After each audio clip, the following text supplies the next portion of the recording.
جب اللہ کے نبی حضرت یوسف علیہ السلام کو اللہ نے عزیز مصر بنایا تو آپ کے اخلاق اور سیرت کی وجہ سے ہر کوئی آپ سے عشق کرنے لگا، محبت کرنے لگا، یہاں تک کہ مصر کا بادشاہ بھی ہر فیصلہ آپ کے مشورے بغیر نہیں کیا کرتا تھا۔ اس وقت ایک بدترین قحط آیا ہوا تھا جس کی وجہ سے سوائے مصر کے ہر جگہ نہ اناج تھا اور نہ ہی پانی، لیکن اللہ نے اپنے پیارے نبی حضرت یوسف علیہ السلام کے صدقے مصر کو خوشحال رکھا اور لوگ دور دور سے آتے اناج مصر سے خرید کر کے اپنے گاؤں واپس چلے جاتے۔ ویسے ہی حضرت یوسف علیہ السلام کے بھائی جنہوں نے حضرت یوسف علیہ السلام کو کنویں میں گرایا تھا وہ بھی مصر آ پہنچے۔ اللہ کے نبی یوسف علیہ السلام کو جب اس بات کا علم ہوا تو آپ نے اپنے خاندان کو واپس مصر بلانے کا ارادہ کر لیا۔ اپنے بھائیوں سے یہ کہا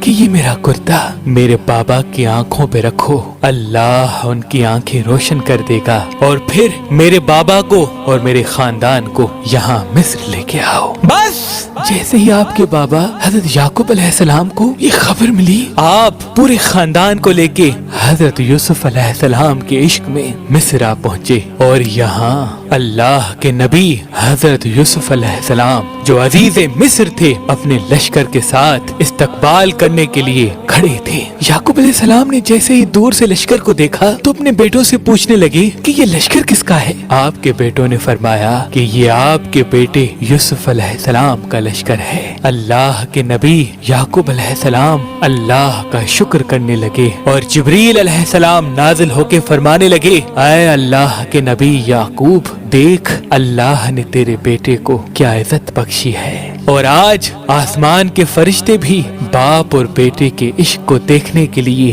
آسمان سے زمین کو آئے ہیں۔ یعقوب علیہ السلام اور حضرت یوسف علیہ السلام مل کے زاروں قطار رونے لگے۔ 40 سال کے بعد باپ نے بیٹے کو اور بیٹے نے باپ کو دیکھا۔ اللہ کے نبی یوسف علیہ السلام نے بڑی شان کے ساتھ اپنے بابا یعقوب علیہ السلام کو عزیز مصر کے تخت پہ بٹھایا، اور تمام لوگ آپ کی تعظیم کرنے لگے۔ آپ کے اس ایمان اور مرتبے اور نبوت کو تسلیم کر کے مصر کا بادشاہ اپنا تاج آپ کے قدموں پہ رکھ کے اللہ کے دین کو قبول کرنے لگا، اور آپ کو اور آپ کے بابا کو اللہ کا نبی ماننے لگا۔ بس یوں بنی اسرائیل مصر میں رہنے لگے، اور اللہ کے نبی حضرت یوسف علیہ السلام نے ایک شہر آباد کروایا، اس کا نام گوشن رکھا۔ وقت گزر ہی رہا تھا کہ تقریباً 24 سال کے بعد آپ کے بابا یعقوب علیہ السلام دار الفنا سے دار البقا کی طرف کوچ کر گئے، اور وصیت فرمائی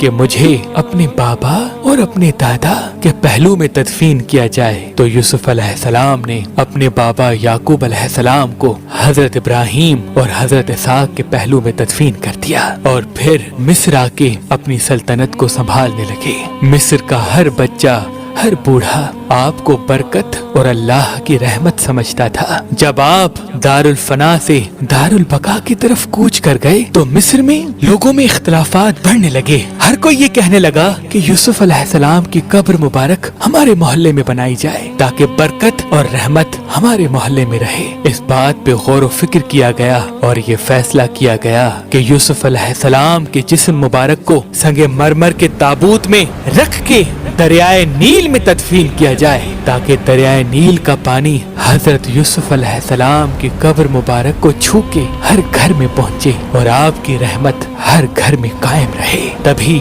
حضرت یوسف علیہ السلام کو دریائے نیل کے بیچ میں تدفین کر دیا گیا۔ آپ کی یہ وصیت تھی کہ میں نے جبریل امین سے سنا ہے ان قریب ایک ایسا وقت آئے گا جب میرا خاندان یہاں سے ہجرت کر لے گا۔ تو یوسف علیہ السلام نے دار الفنا سے دار البقا کی طرف کوچ کرنے سے پہلے یہ وصیت فرمائی کہ اس وقت میرے تابوت کو میرے لوگ یہاں سے لے کے میرے بابا، میرے دادا اور میرے پردادا کے پہلو میں تدفین کر دیں۔ وقت گزرتا رہا، دور بدلتا رہا، یہاں تک کہ مصر کے دوسرے بادشاہ